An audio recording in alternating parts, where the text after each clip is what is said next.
Yeah, so what I wanted to show you basically is the tug of war game I've been working on.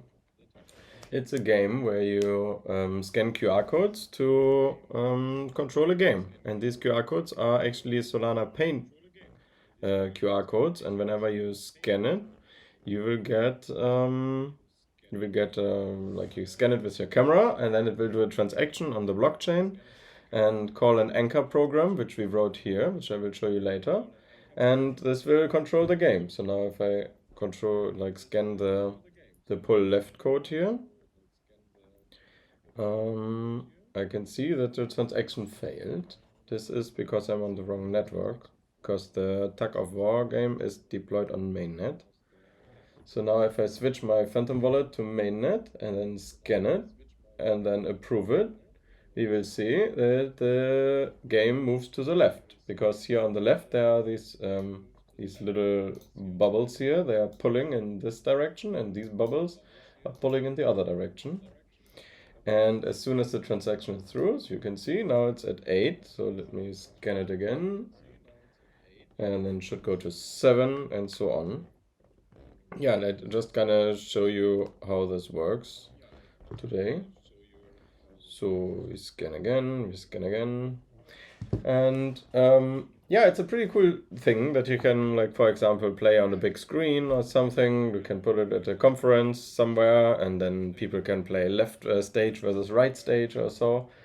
And another cool thing that you could theoretically do is like add a little pot. So whenever the game is restarted, that you put some sol in the pot, or you let everyone pay actually for every pull they do, and then in the end you could divide the rewards to all the participants. So that would be a funny thing to do, maybe. Yeah, the game consists of let's see if there's someone actually here. So there's a little 2 here. So I guess there's 2 people here. Hello. Yeah, I didn't really announce big that this is happening now, but I firstly wanted to try it out if everything works correctly and so on. So anyway, let's go through the code a bit. So this is a NextJs 13 application. So that means it consists of a React front end and an API which runs on the Next server. So I will start on the page, or maybe let's start at the program, because it's the most interesting part, the anchor program that I wrote. That actually I have in a different repository still. So this is the anchor program. And as you can see, it's not long. It's actually quite small. And it consists of a few accounts. The first one, like the most important one, is the game data account, which holds the position where the game currently is. So basically, currently it would be at, like it goes from 0 to 20, because you can't have signed integers for some reason in Borscht.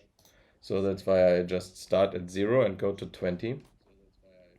And yeah, currently it's at 7, I would say. And if I scan it again, it would go to 5. And if I scan the right pull one, then it would go to 7. Yeah, so we have this player position here. And then we have here the different derived accounts. So these are basically the instructions that you can, also they are the parameters for the instructions you can call. And we have restart, we have move right, we have move left, and we have initialize. And in the initialize, we can already see the PDA for the game data account. A PDA just means that this account is owned by the program and that the program can sign for it. Doesn't necessarily need to be owned by the program, but the program basically can sign for it, so it can do whatever it wants with it. And yeah, the functions here are just like initialize doesn't do anything, basically because it does the init of the account. So basically, internally it calls create account and so on. It initializes it with the game data account, which in this case is a U16, so it would be 2 bytes. The next thing is the restart. What it does, it loads the account data. Then it checks if the game is currently in progress. So for example, now I would not be able to call restart because the game is not at the edge. So if it would be at 0 or at 20, then I would be able to restart. But currently I can't, so the program would just panic. I could show you that. I would just need to scan it a few more times. So maybe let's do that. It's gonna be fun, and then we can look at at one of the instructions as well. That we can actually do immediately. I would just need to find the. No, let's do this later. I need to find the address first. So anyway, if you restart and the game is still running, it would panic, and otherwise it would set the player position back to the middle. So max position divided by 2. Then we have the pull left instruction. So here's just another check, like if the game is over, so if the game is at the very left or the very right, then this would panic. And if the player position is 0, then the left team won, and if the player position is not smaller or equal 0, then it would just subtract 1 from the player position. And then it does this little display game here, which is just an ASCII representation of how the game would look like. So it starts at 10 and then it goes further to the left, and when it's very at the left, then yeah, the game is happy. Okay, let's quickly look here at the stream. If there is someone. Hey, there is someone. Nice. Now that is nice. Hi, Half Grog. Do you have a question?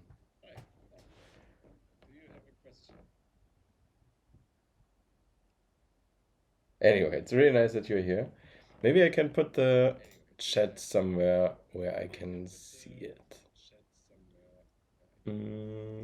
I think in Twitch I can somehow go to docs and then add the chat here. And now I always have the chat here on the side. So that's probably nice. Alright, so we have display game, which shows the game on, yeah, just in the logs in the Explorer when we look at the instructions. Then we have here pull right. It's basically exactly the same as pull left, just with some different checks here. Yeah, so that's already the program, actually. So that's quite straightforward. And now we go to the client and see how this would be called. So is this big enough here? I wonder.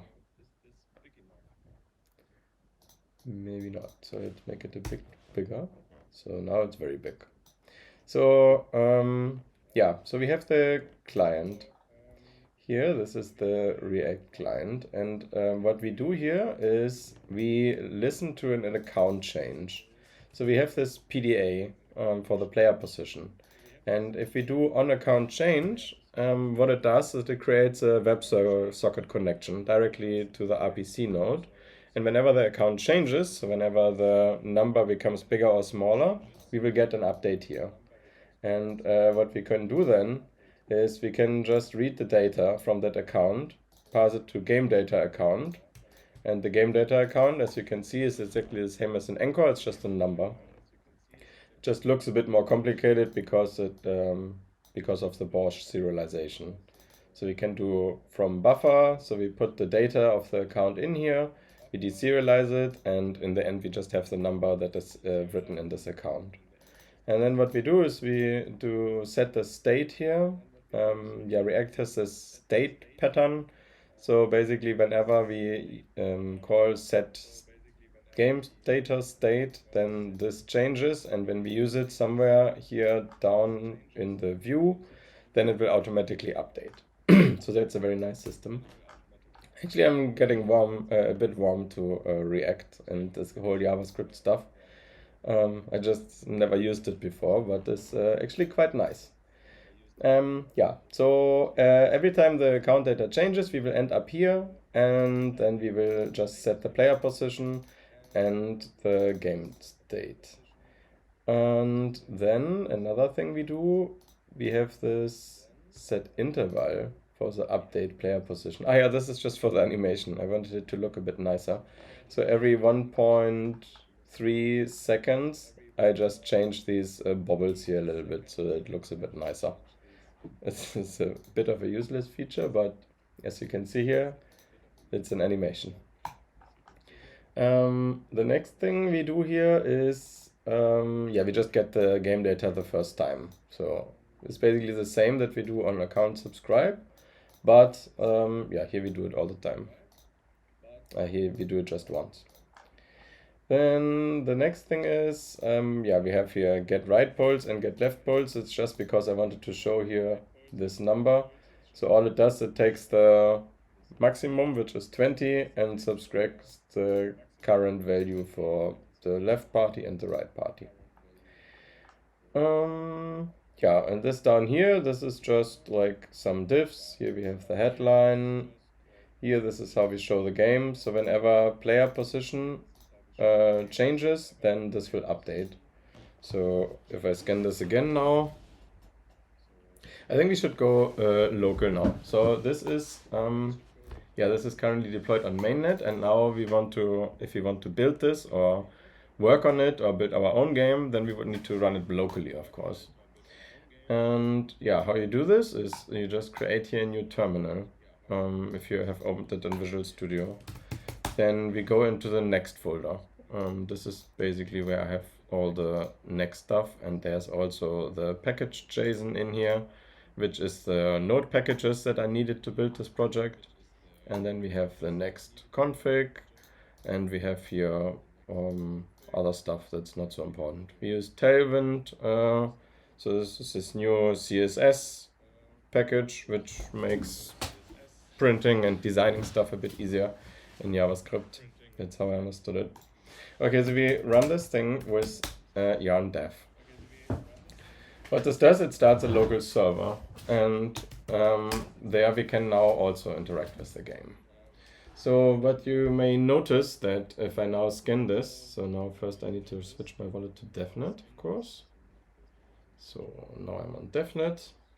I scan this code here, and now it says, hey, this QR code is not valid. And this is because what this thing does is it sends a request to SolanaPay, and we can't get the response if we are here on localhost. So what we will do to fix this is we make our localhost available to the public, and for this we use ngrok. So how you do this, you just first you probably read the documentation and install everything, but then actually what you just need to do is ngrok http 3000, and this gives you this nice URL here, which then allows you to interact with your localhost from somewhere else. So everyone out there could now also access my local web server here. I'm not 100% sure how secure that is, but it looked like pretty secure as long as my web server here is not an old version or has some security errors. So, but I would anyway probably yeah, stop ngrok when you are not working and just use it for testing and don't leave it on forever. Yeah, there are different package managers here. As you saw, I used Yarn. So I would also suggest Yarn, since it's like a tiny bit faster, and it also, like, because it resolves all the dependencies in parallel instead of sequential, and it also has a bit nicer locking of the dependencies. So if I would now be able to find the package lock, I could show you, but currently I can't find it. Anyway, they also add the commit hash, and it's slightly more secure as well. And I don't know, it's built from Facebook, but you can also use npm install or npm build run or something like this. This should also work.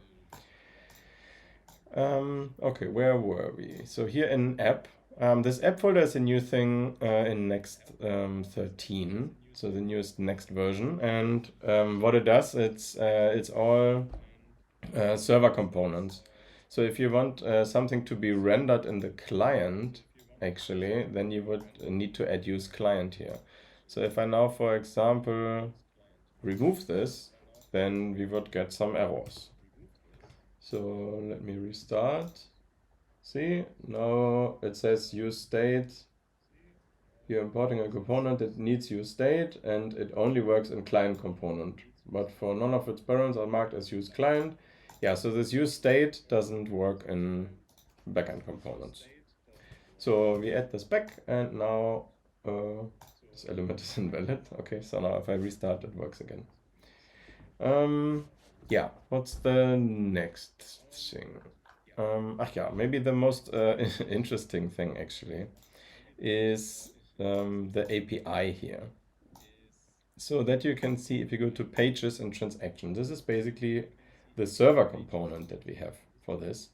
And how it works is when we scan this QR code, then the wallet does a GET request to SolanaPay, where we get the label, and then they return this, does a GET request to our server. And this returns here a name. That is the name that you can see here on top when you scan the QR code, and also an icon. So this is not super useful, but now if I change this here, for example, so Tackerford2 and scan the QR code, then we would see that instead. So let me scan this again. So now I can see here, hey, it's now Tackerford2.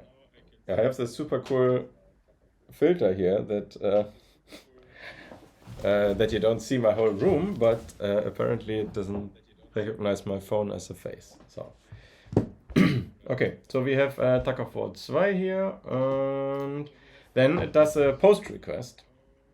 It's the next thing. And here is actually where the magic happens. So here we create, in the server, we create a transaction, serialize it, and send it directly to the wallet.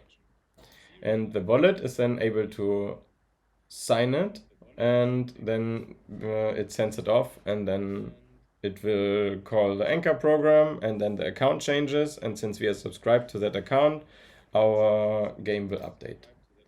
Okay, let me quickly check the chat here.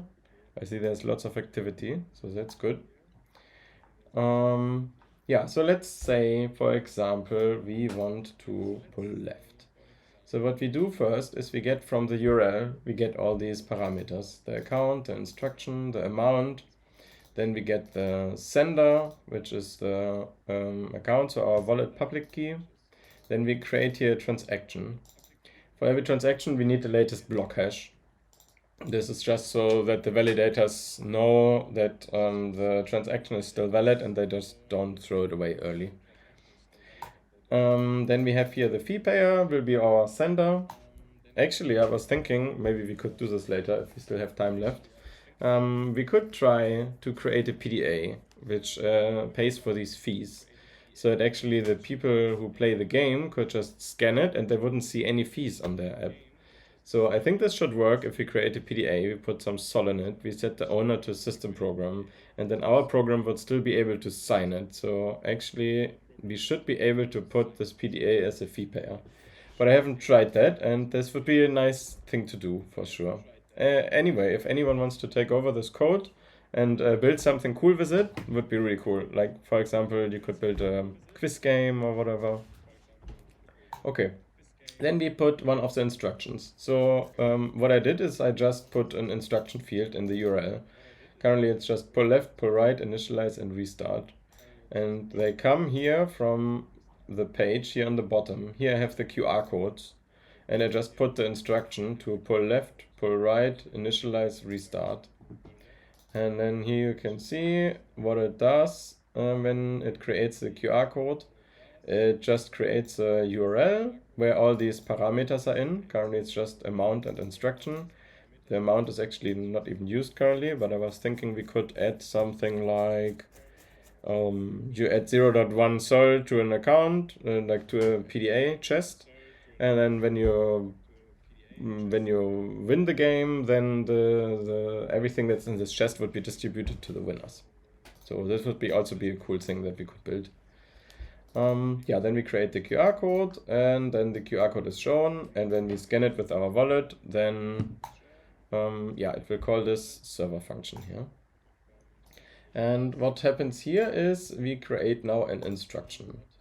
And this instruction looks like this. The first thing we need is an anchor function discriminator. I know that you can also import the IDL of the program as like directly in JavaScript and then use it directly. But yeah, I was a bit too lazy, so you can also just call an anchor function with global and then the name of the function, and then you use a SHA-258 hash of it, and then you take the first 8 byte, or in this case the first 16 string chars as hex, 2 bytes, and then you put it in the buffer of the data. Then you put the program ID, and then here we get the PDA, so it's the same thing as in the anchor program. So it's just a string, tug of war, and then the program ID. So this means that our program will always be able to sign for this program, for this account, because it was derived from its program ID. Yeah, and then we put the payer. That's already it. If I can quickly show you the anchor program again, so we can directly see it side by side. This here is the pull left instruction. And yeah, we can see that we just need to put the game data account, and of course we need the fee payer as a signer. Then let's go back to instructions. So then we serialize the transaction. We say verify signature false and require all signature false. Actually, I'm not 100% sure what that does. So that would be interesting to figure out, but maybe not now. Yeah, and then we have the serialized transaction, and it's sent to the client. So, and then what do we do next? Do we have any questions? Let me check the stream. No, doesn't look like there are any questions. Okay, yeah, this is basically it already. So now what we could do, for example, we could change this up a little bit. So I was thinking, maybe what we could do is whenever you pull, we put some sol into some kind of vault, and then in the end we pay it out to the last person who joined. So for that I want to make it a bit easier to interact with the program, so I don't want to scan QR codes all the time. So what I did is I added the Solana wallet adapter. So then I can directly sign my transactions here with the Phantom wallet. Let me quickly copy this, comment this back in. This should be already it. Let's see. It's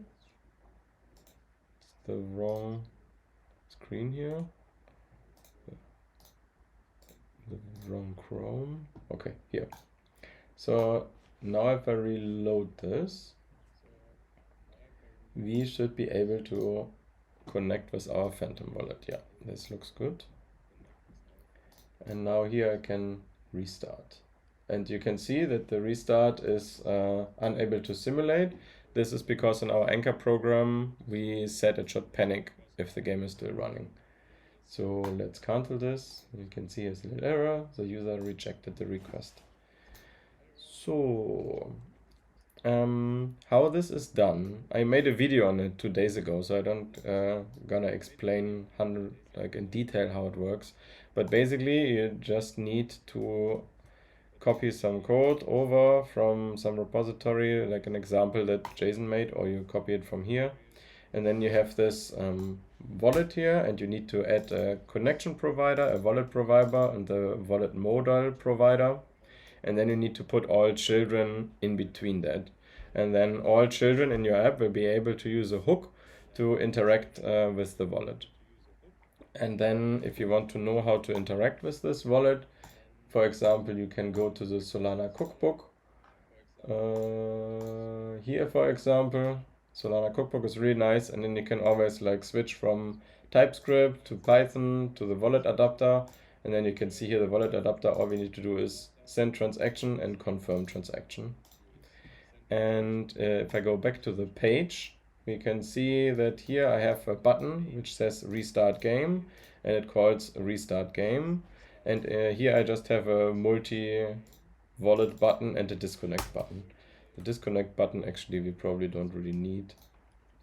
So now what we will do is we put this game here on the side. Since it's really nicely updating all the time, we can always see what's happening.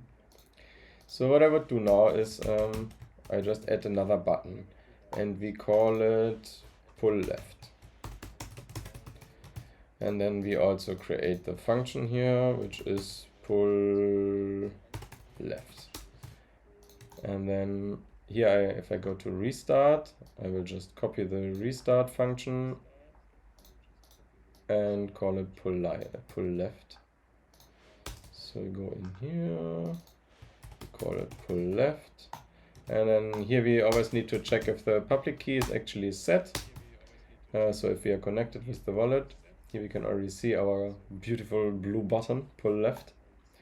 And yeah, now we can do the same thing that we did in the server component earlier. So we create a transaction, we put the latest block hash, we do fee player, we get an anchor discriminator, and this time we need to do pull left.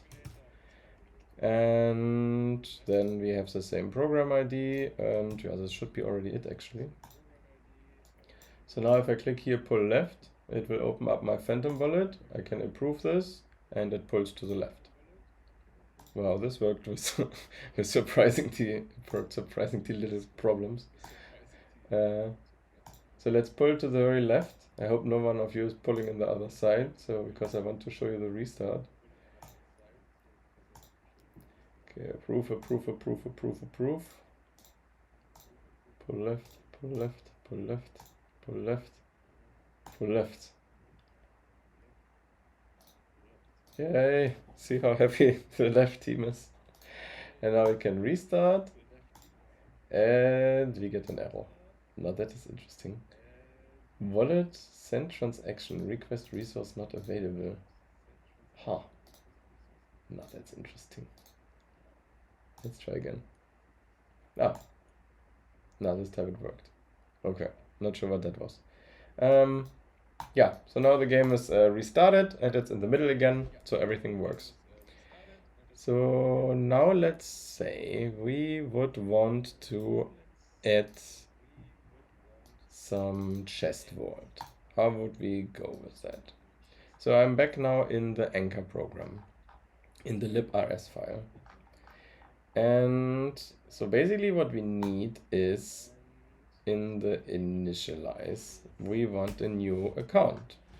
So let's copy or duplicate the game data account and let's call it chest account or chest, maybe reward or deposit or any suggestions? I see. Okay, let's call it then chest vault. Chest vault is always good. Then here we create a new account struct, which doesn't need anything because we just want to use the normal system account from it and the lamp ports. The lamp ports are like the sol in it, and we want to add that. So we call this chest account. And we copy this here. So this will be chest account. Instead of tug of war, we put chest. Then the account will not have any data, so space is just 8 byte, which is just the amount that the account needs in any case. And then we can say init if needed, because if we would now call initialize again, it would try to create the tug of war account again, and that one we have already. So what I'm gonna try is init if needed. And I think init if needed, I will need to add something to our cargo terminal. But let's see. So to build our anchor program, we type anchor.build. Now that didn't work. Not in workspace. However, not in the workspace. Okay. Let's go in the workspace then. anchor build. Okay, so now we are building. What this does is it takes all this code here, puts it into an SO file. And now if I write anchor deploy, it will deploy this program. What you need to take and keep in mind always is that it deploys it to the network, which is defined here. So currently it deploys it to cluster devnet. It was very funny. A few days ago, I spent like 20 minutes to figure out where my PDA is, and I was just having the cluster mainnet here. And it doesn't take the configuration of your config, your Solana config. So this one would be Solana config get. Here you can see this is actually set to devnet. But if I would put this here to mainnet, it would still deploy my program to mainnet. So that's a bit annoying. Okay, so we have chest account. We have init if needed with chest. And we have the chest vault here. Okay, let's anchor build. Anchor deploy. And yeah, let's see if that works. You can see it takes a while. So what it does, it takes now this SO file, cuts it into a size of 1000 byte. Yeah, like around 1 kilobyte, I think. And then it sends it to the Solana blockchain to save it, and we need to pay for every byte that we save on the blockchain. That's why it costs some money to deploy a program.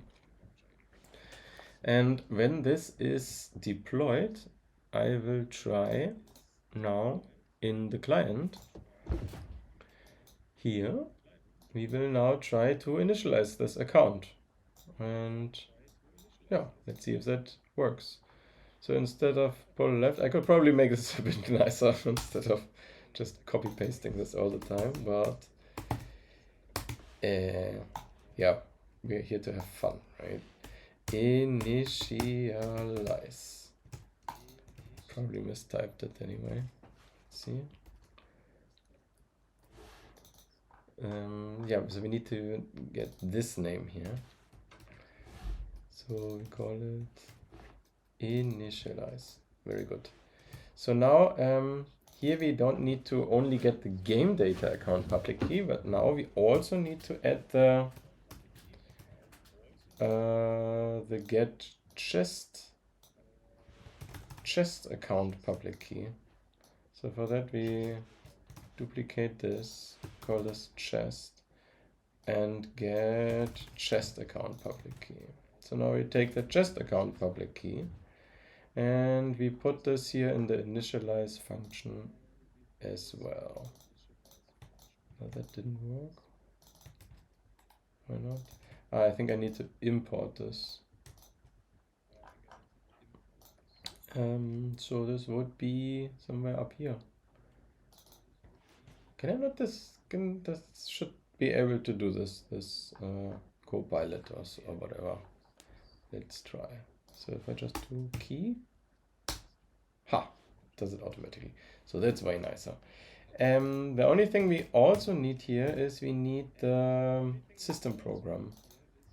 So where do we get the system program from? System program dot program ID. So of course not a signer. And of course it's also not writable. And these are also not signers, but they are writable. So now we have 4 accounts. So let's see if that is enough. We need the account data, the chest account, the signer, and the program, system program. Okay. Yeah, let's see. Maybe that works already.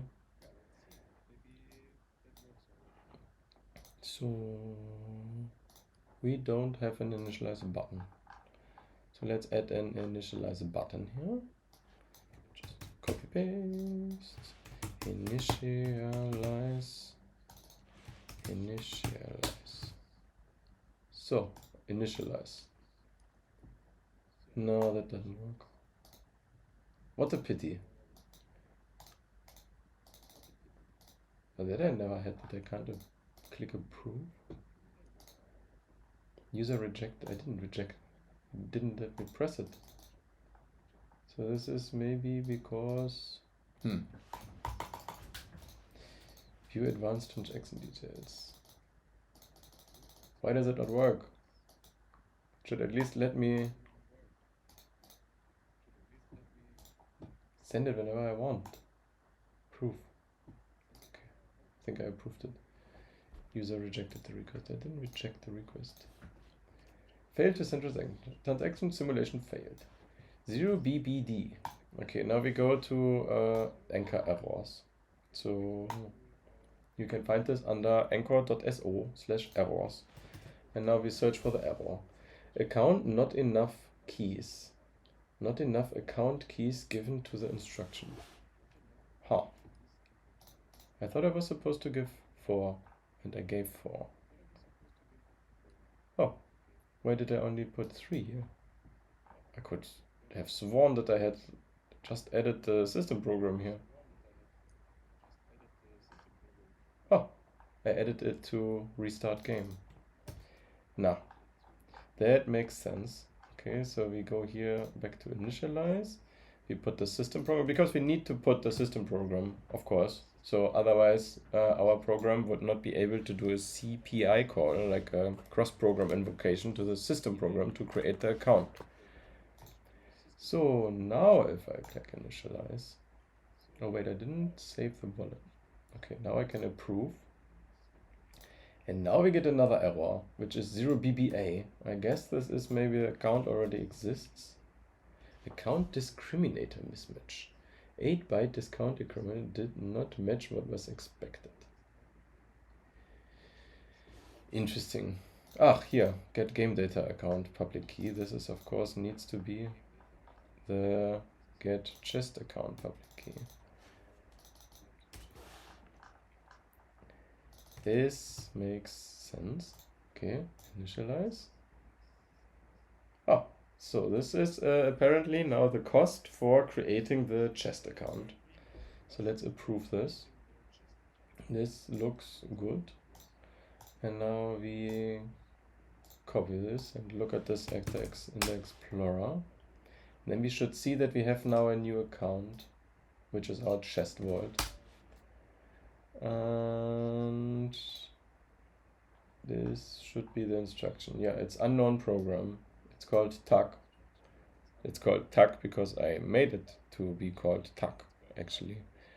So how I did this is I grinded a program key, and then I just put it here in the program. I just put it here in target deploy. I'm not going to show it because I'm afraid that I expose the key, but you can just put any key that you want for the deployment in here and then use that one to deploy the program.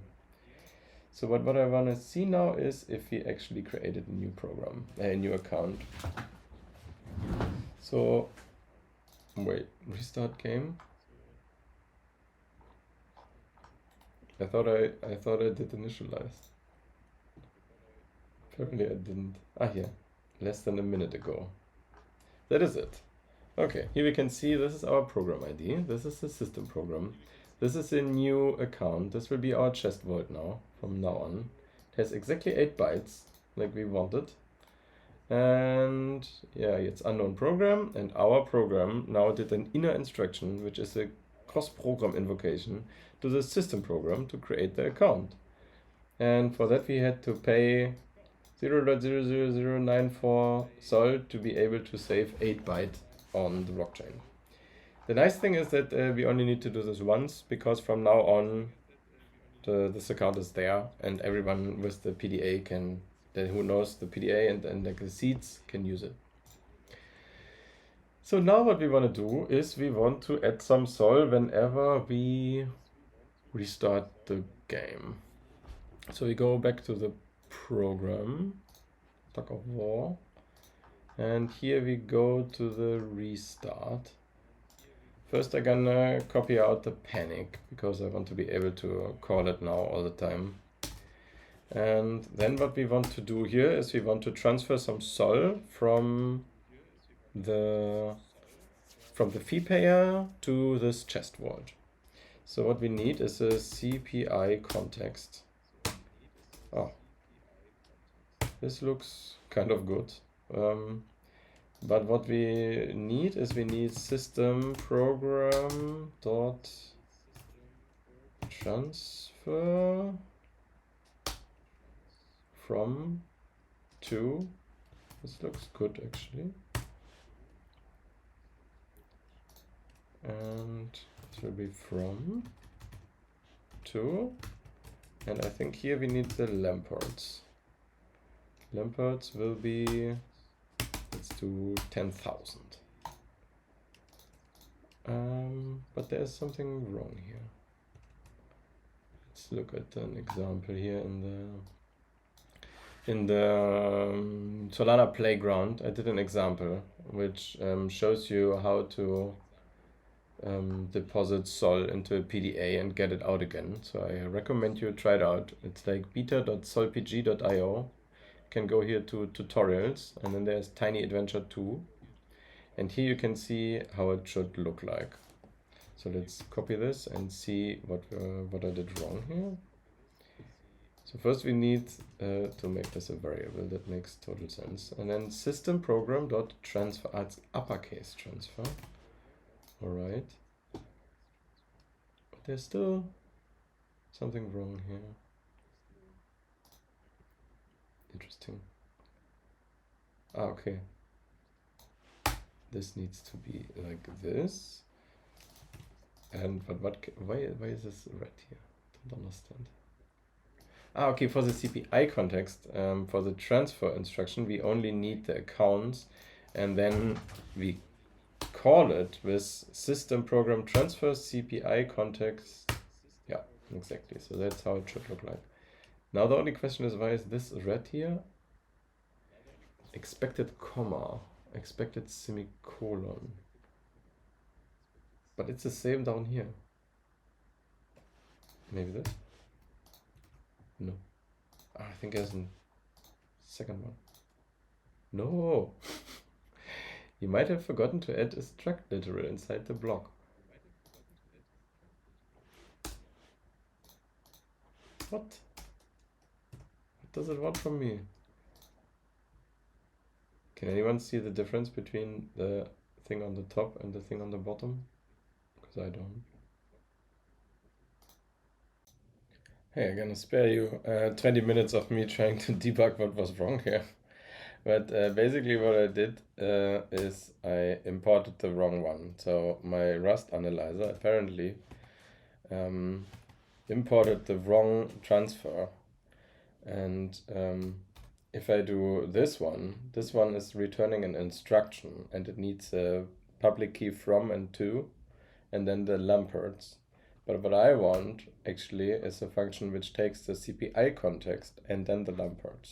So if I import this one, then everything is correct from here on. So basically I need the transfer from the system program and the lowercase transfer. And here we can also see what it does. Like in the transfer, it takes the CPI context, and then it does an invoked sign of this cross-program invocation. So this will basically transfer 100,000 lamparts from the from account to the to account. And yeah, now we need to, when the game is over, like or the last person who pulls, he will get all the soul that is in this chest. So now we want to give the soul that the player started putting into the chest vault to the winner. And for that, the first thing I want to do is put the reward into a constant.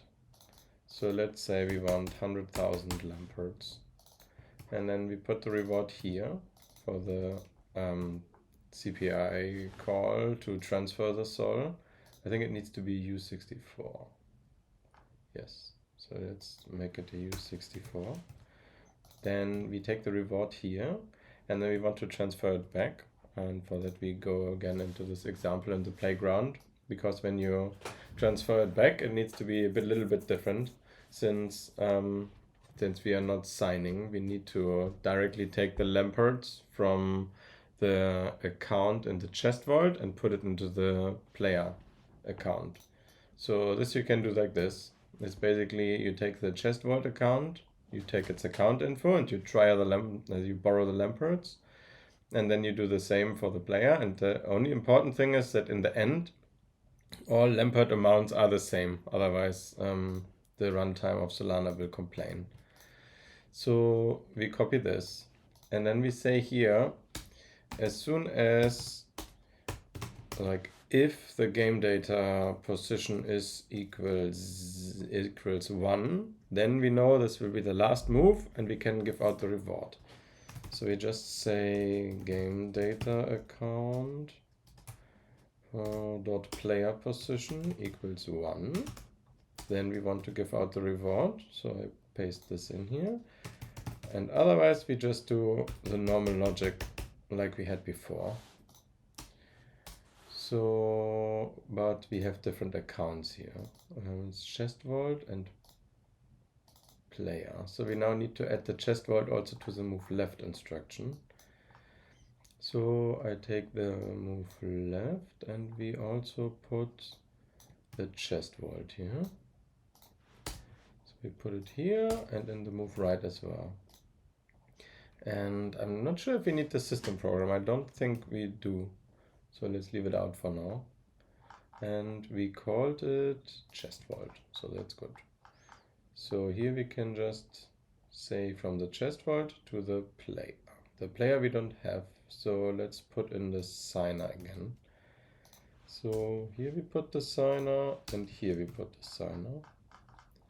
And here we take the signer. Okay, this looks good already. So we have the reward here and we have the reward here. All right, and this is unnecessary parentheses. Fine. All right, so now we should be able to test this. So as soon as we restart the game, we put some sol in this vault, and if we move left and we are at the end, then we transfer it back. So let's quickly go to the other project again. With it on the other screen. And now we say here in the pull left, we need to add a few more accounts. So we need to add the chest and the signer we have already. All right, so let's try it out. So we have the game here on the left. And now let's restart it. Oh wait, we need to, of course, build and deploy. So anchor build, and then anchor deploy.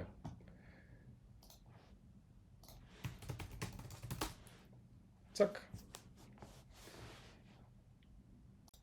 Okay, let's try it out. Restart game. And we see it can't simulate. The error is custom program error, BBFF. So let's look up this error again. Account owned by wrong program. Okay, let's check what we have for the program ID. So the order is wrong. As you can see here in this anchor program, we put the game data account and the public key and then the chest. And here we did it the other way around.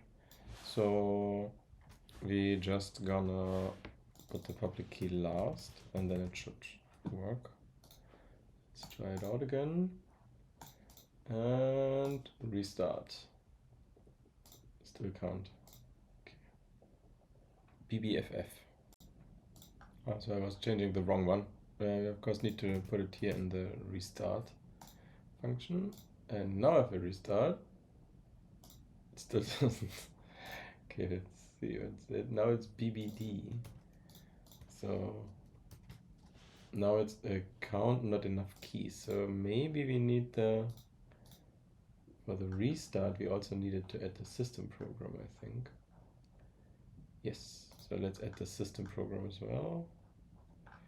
System program is here. and this is pull left, and this is restart. So let's put this here, restart, and this time it should work.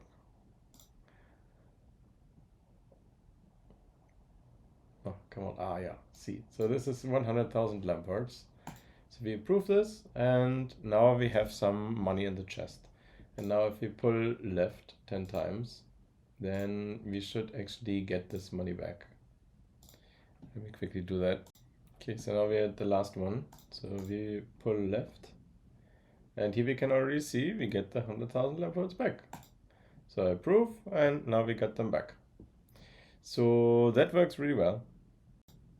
Just noticed a little bug. I didn't decrease the number when we pull left, so I could theoretically pull left again. But I guess now there's not enough sol anymore in this chest vault, so it would fail. So let's see what the error is. Insufficient funds for rent. So we can't decrease the lamparts in that account below its rent exempt amount. So that is good to know. So nothing is breaking actually, but we should still, of course, fix this. So here in the in the pull left, what we need to do is here, after we, in the same transaction that we do to give the sol back, we also need to decrease the number here. So that is good. Yeah, maybe that's already enough for this video. And yeah, maybe you can just play around with it. Maybe what you could also do now is, for example, create an account which saves all the players which are in which team they are, and then distribute all the rewards to all the players in that team, and also prevent them to pull left if they pulled right before, for example. Yeah, but this should give you a good starting point at if you want to continue on this, or if you want to make a game which is like a bit similar that you can pick on a big screen, or a party game. Maybe people could upload pictures by scanning the code, minting NFTs, or you could have a spaceship game where you have little QR codes next to the spaceship, and when you scan it, it moves and shoots or something like this. So yeah, I hope someone builds something with that, and see you in the next one.